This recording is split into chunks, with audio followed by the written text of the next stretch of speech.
Do not even think about asking us to cancel our plans once more. For months now, these Elton John tickets have been in our possession. My mother shouted, her voice reverberating through the confines of my hospital room. I remained seated, dazed, gripping my phone with quaking fingers.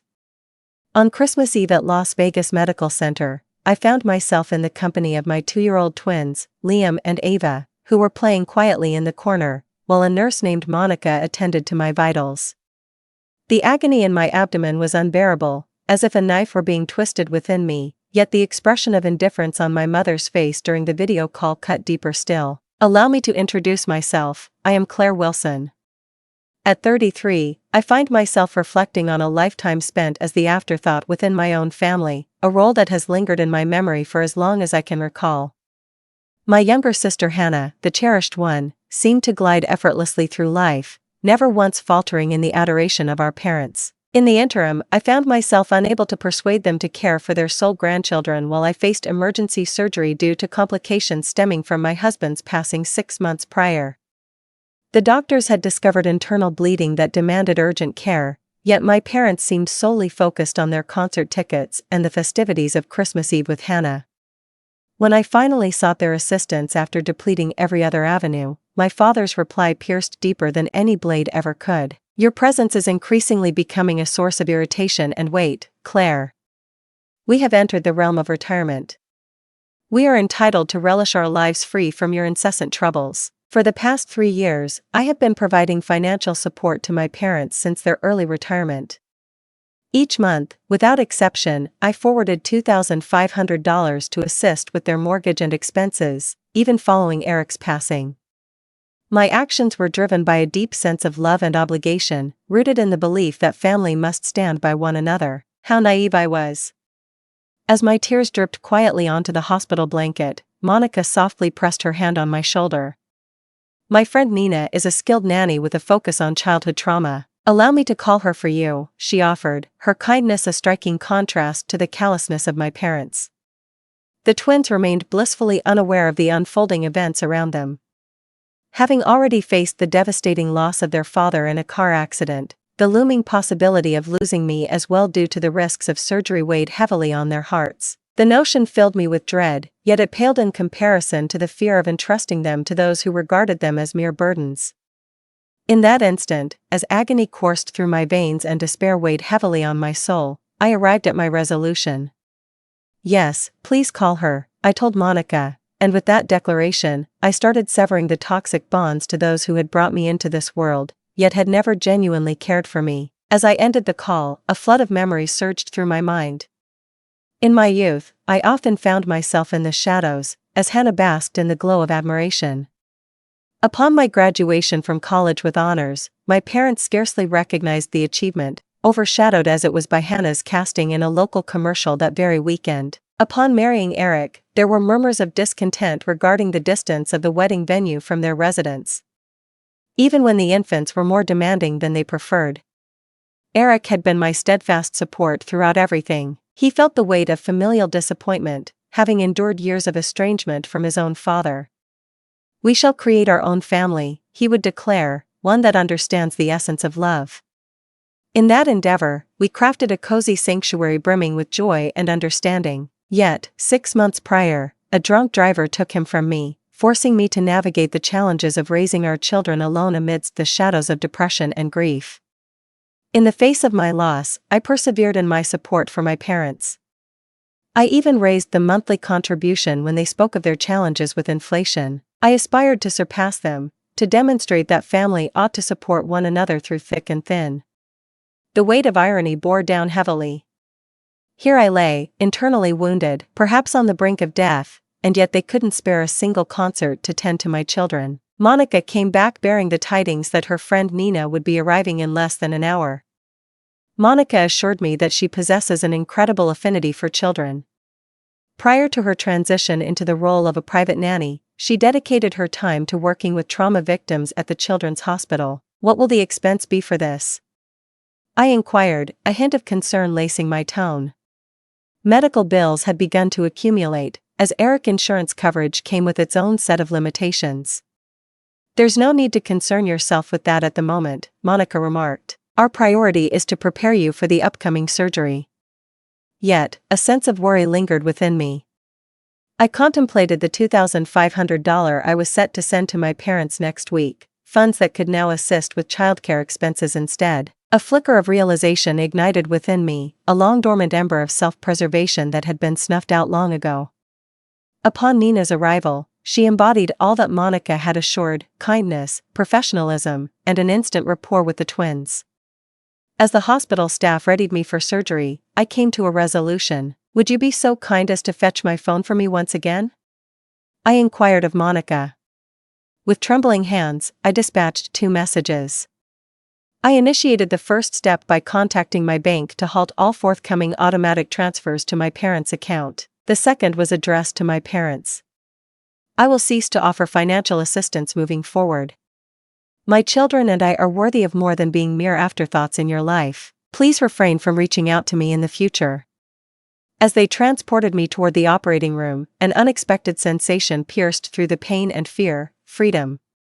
The surgery proved to be a success, yet it has rendered me more fragile than I had expected. 5 days in the hospital passed in a haze, my awareness flickering like a candle in the wind. I felt a deep sense of gratitude for Nina, who had truly gone the extra mile, remaining by the twins' side in my hospital room throughout the day and bringing them back to my apartment each night. In a rare moment of clarity, I observed my phone flashing with notifications, 27 missed calls and a flurry of text messages from my parents and Hannah. The messages unfolded in a familiar sequence: first, confusion, next, anger, and finally, a cascade of desperate pleas regarding their mortgage payment. They never inquired about the outcome of my surgery or the well-being of the twins. The last message from my father held a profound significance. "This abrupt severance is simply unacceptable. Next month, we have a cruise planned, and the tickets are non-refundable." The messages from my sister carried a distinct tone. She appeared to be truly perplexed. "My parents just informed me that you are undergoing a minor procedure. What is happening? What is causing them to panic over finances?" A realization washed over me. My parents had deceived Hannah regarding the gravity of my circumstances, all to rationalize their decision to prioritize a concert over their own grandchildren. In a moment of clarity, I resolved to share the truth with her, relaying the entire story even as the remnants of medication lingered in my mind. She replied without delay. "Oh my goodness, Claire. I was completely unaware that it was an emergency surgery. They said you were merely being theatrical regarding a standard checkup. Had I been aware, I would have taken the opportunity to watch the twins. I sincerely apologize. I placed my trust in her." Hannah displayed no cruelty. She had been nurtured in a setting that instilled in her the belief that her needs were paramount. This revelation might illuminate the true nature of our parents for her. Upon my discharge, I found myself having made a series of pivotal decisions. Initially, I brought Nina on board part-time to assist with the twins while I focused on my recovery. Next, I reached out to a lawyer to create a will that names a trusted friend as the guardian for the twins, should anything happen to me, certainly not my parents. Third, I severed communication with my parents, permitting only Hannah a restricted line of contact while I evaluated her genuine intentions. The financial consequences of my choice were considerable. The $2,500 monthly payment I had been sending to my parents accounted for almost a third of my earnings as a graphic designer. Freed from that weight, I could finally invest in quality child care and perhaps even begin to restore the emergency fund that had been drained following Eric passing. That night, as I reclined in my own bed, the twins nestled in their room just across the hall, a whirlwind of emotions swirled within me. A sense of guilt lingered, an ingrained belief that prioritizing myself and my children was somehow a transgression. Concerns loomed over the challenge of navigating recovery while tending to 2 energetic toddlers. Yet, an unfamiliar sense of self-respect began to take root. A message from Hannah lit up my phone screen. "I recently found myself in a significant disagreement with my parents regarding the way they have treated you. This evening, I find myself nestled in the comforts of a hotel. Would it be possible for us to have a conversation tomorrow?" Perhaps I was not entirely solitary in the end. 2 weeks post-surgery, I found myself gradually reclaiming my strength.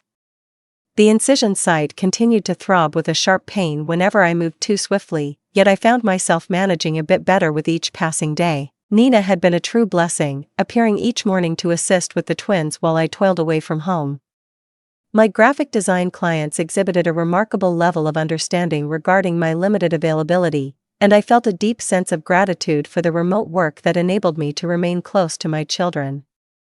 Hannah had made 2 visits, each time bringing nourishing meals and cherishing moments with the twins. Initially, our dialogues were marked by a sense of restraint, yet gradually she began to share her own narratives regarding our parents. She confessed one evening, as we observed the twins at play, that they always portrayed it as though you were the one opting to create distance from the family. I was oblivious to the fact that they were driving you away. A new facet of my sister was starting to emerge, one that had long been obscured by the years of our parents' influence. Though I wasn't prepared to place my full trust in her just yet, I found value in her endeavors. Then arrived the knock at the door I had been half anticipating. Through the peephole, I glimpsed my parents in the hallway. My mother clutched her designer purse with a nervous grip, while my father stood with arms crossed, a familiar impatience etched across his face. I paused, my heart racing as I cracked the door open just wide enough to peer through the narrow opening. "What is it that you desire?" I inquired, my tone more composed than I had anticipated. "Claire, my dear, we've been quite concerned," my mother started, her sweet voice instantly putting me on guard. "We've been trying to reach you, concerned for your well-being and that of the twins." "We're fine," I replied, my voice devoid of emotion. "Well, if that concludes everything." "That's not everything," my father interjected, gently pressing against the door. "It is imperative that we address this absurd financial predicament. The bank reached out regarding our mortgage payment, prompting us to draw from our cruise savings to settle the matter." The boldness was astonishing. There were no inquiries regarding my healing, no expressions of worry for their grandchildren, only relentless demands for financial support. "I informed you that I am severing financial connections," I stated. "I truly meant it." "But darling," my mother implored, her voice lifting an octave, "we have come to rely on that money. Your father and I modified our way of living in response to your dedication to assist us." "What is my dedication?" I resonated with disbelief. "I have been transferring funds out of a sense of guilt and obligation, while you were unable to be present for your grandchildren during my emergency surgery." My father's expression grew somber. "That seems unjust, Claire. We had aspirations. Plans that overshadow my children's safety, that take precedence over my very existence," I retorted, my anger surging. "Are you aware of what the doctor mentioned? The possibility loomed that I may not emerge from that surgery alive. Did you take a moment to inquire?" Their quietude spoke volumes. "One mistake was made," my mother whispered with a sense of drama. "Is this truly the punishment you intend to impose upon us?" "This is not a form of punishment, Mother. This is the consequence," I remarked, as an unusual calm washed over me. "Throughout my existence, I have devoted myself to the pursuit of your approval and encouragement. In my hour of utmost desperation, you opted for Elton John tickets instead of offering me your support." "We are your parents," my father interjected, his tone taking on a commanding edge that demanded respect. "And I, too, am a parent," I replied. "I could never treat Liam and Ava as you have treated me." "Not at all." At that moment Ava appeared, her small hands wrapped around her beloved stuffed giraffe. My mother immediately altered her approach. "There's my precious grandbaby," she murmured, leaning down with affection. Grandma arrived with gifts in hand. Ava, a stranger to these unfamiliar faces, retreated slightly, her gaze meeting mine with a flicker of uncertainty. I suggested, my voice barely above a whisper, that perhaps it was time for you to go. "When the time comes for me to speak, should that moment ever arrive, I will make contact." However, it was my father who initiated the financial aspect. "It is no longer your concern," I concluded, softly shutting the door behind me. The following morning, my parents arrived, accompanied by reinforcements. Aunt Patty, my mother's sister, had always taken on the role of the family's peacemaker. "Claire, dear, let's approach this with reason," Aunt Patty implored from beyond my closed door. "Your parents are facing challenges in your absence. For decades, they navigated their finances independently before I began offering my assistance," I responded from behind the door. "They opted for early retirement, fully aware that their savings fell short. My mother's voice interrupted the moment. Those decisions were made in light of your promise to assist us. Our cruise plans have been dashed, and now we face the looming threat of losing our home. Their efforts at manipulation became glaringly obvious now that I had distanced myself from the haze of guilt they had enveloped me in for years. When had I ever vowed to provide unwavering support for a lifetime? I had initially volunteered to assist on a temporary basis following their retirement, yet somehow that had transformed into an anticipated permanent commitment. Dear Mom and Dad, I am in the process of healing from significant surgery while also tending to 2 little ones. This conversation is over, I declared with conviction, turning away from the door, dismissing their incessant knocking and desperate pleas. Later that day, a group email from my father arrived, directed to the entire extended family.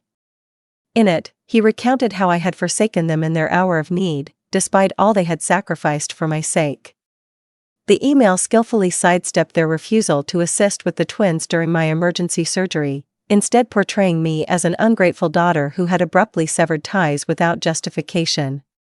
The backlash was something they had not foreseen. My cousin Michael, residing close to my parents, responded to the group, "Uncle Richard, didn't you just acquire a new boat last month?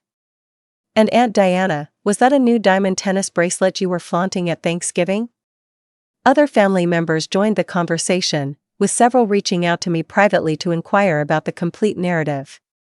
Even Aunt Patty reached out to me personally upon discovering the truth. She confessed that she was completely unaware of your surgery. They suggested that you were merely being theatrical regarding a standard procedure, employing it as a means to impose financial repercussions on them. In the meantime, Hannah had completely aligned herself with me after observing our parents' actions up close.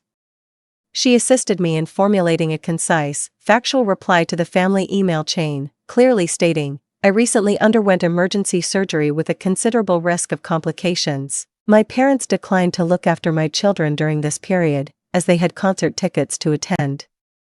At this moment, my attention is devoted to healing and nurturing my twins, free from any extra pressures." The outpouring of support that ensued was nothing short of extraordinary. Cousin Michael's wife delivered a selection of home-cooked meals. A distant cousin, whom I hardly knew, extended an unexpected offer to provide her services as a part-time babysitter, and without any cost. Hannah began to grace my apartment with her presence on weekends, bonding with her niece and nephew as she assisted me in my recovery. In a most unexpected turn of events, Monica from the hospital reached out to me, introducing me to a support group tailored for young widowed parents. Their initial gathering took place over Zoom, allowing me to join from the comfort of my home. For the first time since Eric's passing, I experienced a profound sense of being understood by those who had traversed a similar journey. My parents' financial situation, in contrast, worsened rapidly. They had certainly been living beyond their means, relying on my monthly contributions to sustain their lifestyle of travel and extravagant purchases. Hannah uncovered the truth that a year prior, they had secured a second mortgage on their home to finance their boat, under the impression that I would perpetually support their primary mortgage. "They've been deceiving everyone," Hannah exclaimed, her shock palpable after assisting them in reviewing their finances at their behest. "They aren't impoverished, they simply find themselves in a state of financial overreach. They would fare well if they parted with the boat and the vacation timeshare." Their voicemails and texts grew more frantic, yet with each day that slipped by, their grip on me loosened. From the remnants of their treachery, I was crafting something entirely fresh, a true support network rooted in mutual care, not mere obligation.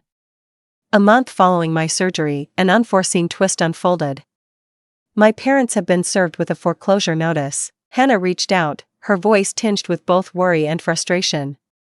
"They find themselves engulfed in a state of utter panic," she elaborated. "The bank has granted them a mere 60 days to rectify their payment situation, or they risk losing their home. What is the status of their retirement funds?"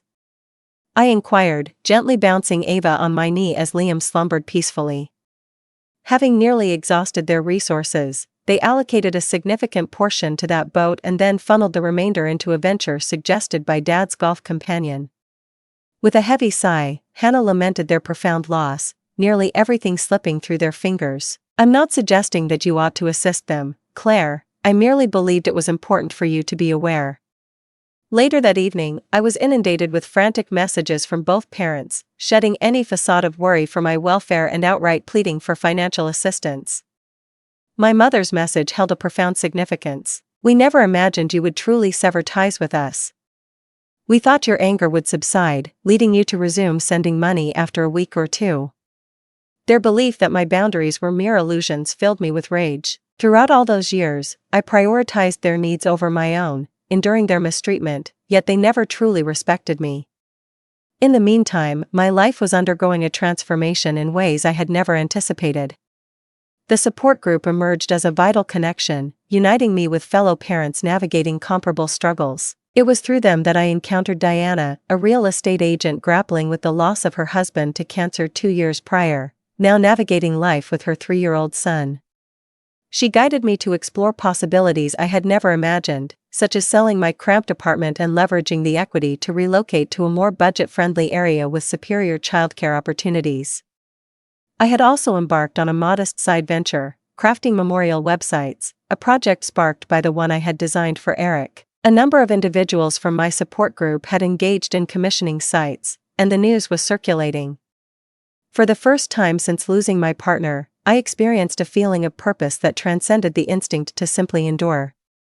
The disparity between my progress and my parents' downfall became increasingly evident when they arrived unexpectedly at my apartment once more, this time armed with a meticulously organized spreadsheet of their financial burdens. "We require $14,000 to bring the mortgage up to date and avert foreclosure," my father articulated, his typically commanding voice now laced with a hint of urgency. I welcomed them in, not from a sense of duty, but driven by a genuine curiosity to understand their viewpoint as they confronted the reality of their actions. "Have you considered the idea of selling the boat?" I beckoned them to take a seat at my modest dining table. My father voiced his objections, insisting we would incur a loss. "What about the timeshare?" "We've made our attempts, but the market is simply dreadful," my mother interjected hastily. "Furthermore, those represent the indulgences we look forward to in our golden years." The absurdity nearly made me laugh. "Indulgences beyond your reach?" "We could manage to afford them with your assistance," my father replied, his voice taking on a steely edge. "It's the bare minimum you could offer after all that we've sacrificed for you." "What precisely have you accomplished for me?" I inquired softly, the question lingering in the atmosphere as if it were a dare. At that precise moment, the twins made their entrance, with Liam grasping his beloved truck and Ava chattering joyfully. Instantly, the expressions of my parents softened. "There are our precious babies," my mother cooed, extending her arms toward Ava, who swiftly sought refuge behind my legs. I remarked with simplicity, "They remain unaware of your true self. You've encountered them, 3 times in their existence? Did you decide to stay out of it?" "That's not fair," my father exclaimed in protest. "We lead bustling lives. It struck me that you were too occupied for your sole grandchildren, too preoccupied to support your daughter during her emergency surgery, yet somehow not too busy to request financial assistance. Your priorities are clearly laid bare in that statement." My mother's face twisted, and I found myself unable to discern if it was born of true feeling or a shrewd ploy. "We'll lose everything without your help," she whispered. "I lost my husband," I said, my voice unwavering. "My children have experienced the profound loss of their father. We endured, you will endure as well." 3 months post-surgery, my parents confronted the unavoidable reality. They had no choice but to part with their home to escape the looming threat of foreclosure. Hannah provided me with regular updates on their circumstances, yet I chose to keep my distance. They successfully located a modest condo, a considerable reduction from their expansive 4,000 square foot lakefront estate. My father had, with great reluctance, parted with his boat at a loss, and they had ultimately disposed of the timeshare for a mere fraction of its original cost. During one of her weekly visits, Hannah revealed that they are openly attributing their financial troubles to you. It's a peculiar sight to behold. They proclaim to all who will hear that you forsake them after vowing unwavering loyalty. "Let them talk," I replied, a sense of unexpected calm washing over me. "The truth has a voice of its own." And it indeed came to pass. My extended family had mostly come together in support after discovering the complete narrative. Even my father's sister, who had consistently aligned herself with him in family disagreements, reached out to offer her support upon learning of their refusal to assist during my surgery. In the interim, my circumstances had transformed remarkably. Diana, a member of my support group, assisted me in locating and acquiring a cozy 3-bedroom home nestled in a welcoming neighborhood perfect for families. The mortgage payments turned out to be lower than the rent I had been paying for my apartment, and for the first time in their lives, the twins had a backyard to play in. The growth of my side business, dedicated to designing memorial websites, had reached a point where I could scale back on my graphic design clients and devote my energy to work that resonated with a deeper sense of purpose. Nina continued to assist with childcare 3 days a week, yet I had reshaped my schedule to fully embrace the moments with Liam and Ava. Above all, I had discovered a sense of belonging. Casseroles arrived at our doorstep, gifts from the neighbors welcoming us to the neighborhood. The support group arranged playdates. Hannah transformed into a true sister, shedding the guise of a rival for our parents' love. Even Monica, from the hospital, would occasionally pay a visit, bringing her children along. Having lost my husband and severed connections with my parents, I found myself enveloped in a profound sense of solitude, yet paradoxically, I felt less isolated than I ever had. Half a year post-surgery, a letter arrived, an authentic handwritten note from my mother. I nearly discarded it without a glance, yet my curiosity ultimately prevailed. Within lay a sight I had never encountered before. A heartfelt expression of regret. She penned her thoughts, expressing that she had taken the time to contemplate her actions. Observing you create a life independent of our assistance has compelled me to face some difficult realities regarding my role as a mother. Your independence and resilience stirred a sense of envy within me.